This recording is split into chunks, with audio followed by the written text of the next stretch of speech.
Qui sont pour? L'Assemblée nationale a siégé ce mardi 21 octobre 2025 sous la conduite de l'honorable professeur Isaac Jean-Claude Chilumbaï Moussaou afin d'analyser 4 points inscrits à l'ordre du jour, notamment la validation des pouvoirs à la réintégration, l'examen et l'adoption du projet de loi portant ratification de l'ordonnance loi numéro 25/037 du 8 juillet 2025 autorisant la ratification de l'accord sur la facilitation des échanges AFE de l'Organisation mondiale du commerce. Et enfin, l'examen et adoption du projet de loi portant ratification de l'ordonnance loi numéro 25/036 du 8 juillet 2025 autorisant la ratification de l'accord sur les subventions à la pêche de l'Organisation mondiale du commerce. Par ailleurs, l'Assemblée nationale a entamé la procédure de validation des pouvoirs des suppléants et à la réintégration de certains élus du peuple conformément à l'article 110 et 99 de la Constitution. Il s'agit de 2 anciens membres du gouvernement ayant démissionné de leurs fonctions respectives ci-après. 1. Keza Moudro Moussissiri, Jean-Pierre, ancien vice-ministre de l'Éducation nationale et Nouvelle Citoyenneté. 2. Boji Sangara Bamanyirwe Aimé, ancien ministre de l'Industrie. Par conséquent, d'une part, nous envoyons les dossiers des suppléants des honorables ci-cités à la commission politique, administrative et juridique en vue de la vérification de leurs pouvoirs.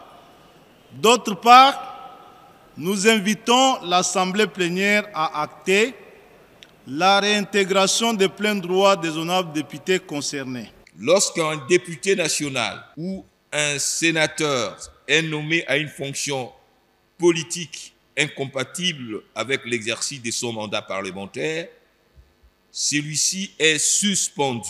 Il reprend de plein droit son mandat parlementaire après la cessation de cette fonction politique incompatible. Concernant les suppléants censés remplacer certains députés empêchés, la plénière a décidé de renvoyer leur cas auprès de la commission PAJ pour examen approfondi avant leur validation et intégration.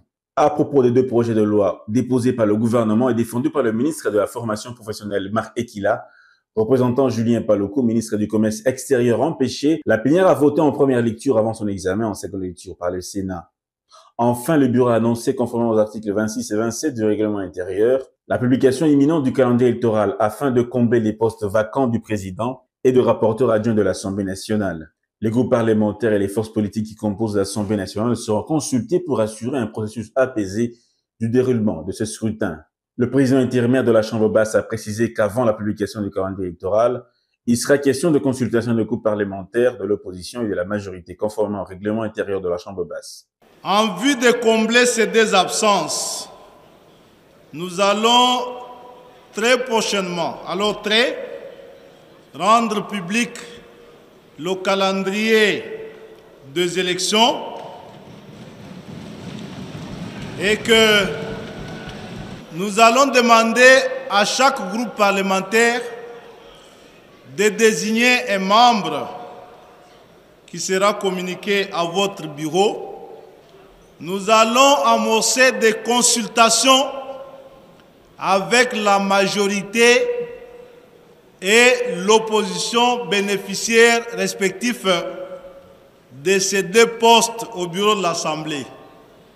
Dès que cet exercice terminé, parce qu'il est préalable à la publication du calendrier, nous allons, je dis très rapidement, rendre public le calendrier sous réserve bien sûr des dispositions techniques et financières pour procéder très rapidement à l'élection de 2 membres concernés du bureau.